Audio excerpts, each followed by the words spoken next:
প্রেরণ করা হলো, বিভিন্ন আইন শৃঙ্খলা রক্ষাকারী বাহিনী প্রেরণ করা হলো, আমাদের নির্বিচারে পেটানো হলো, গ্রেপ্তার করা হলো। এটা হচ্ছে বলিউদ্যান বোর্ডের নির্লজ্জা। আর তারা সাব স্টেশনের দায়িত্বে যারা ছিলেন তারা বিভিন্ন জায়গায় বিদ্যুৎ বন্ধ করে দিলেন, কিন্তু রটানো হলো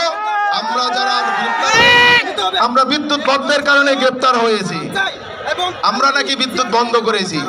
কিশোরগঞ্জ কিশোরগঞ্জ কিশোরগঞ্জ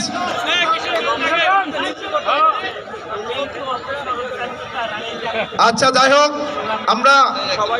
আপনারা জানেন সেই কালো রাত্রি আমাদেরকে কিভাবে গ্রেপ্তার করা হয়েছে, কিভাবে মামলা দেওয়া হয়েছিল, প্রচার করা হয়েছিল আমরা দেশদ্রোহী, প্রচার করা হয়েছিল আমরা বিদ্যুৎ বন্ধ করে দেশটাকে অস্থিতিশীল করতে চেয়েছিলাম।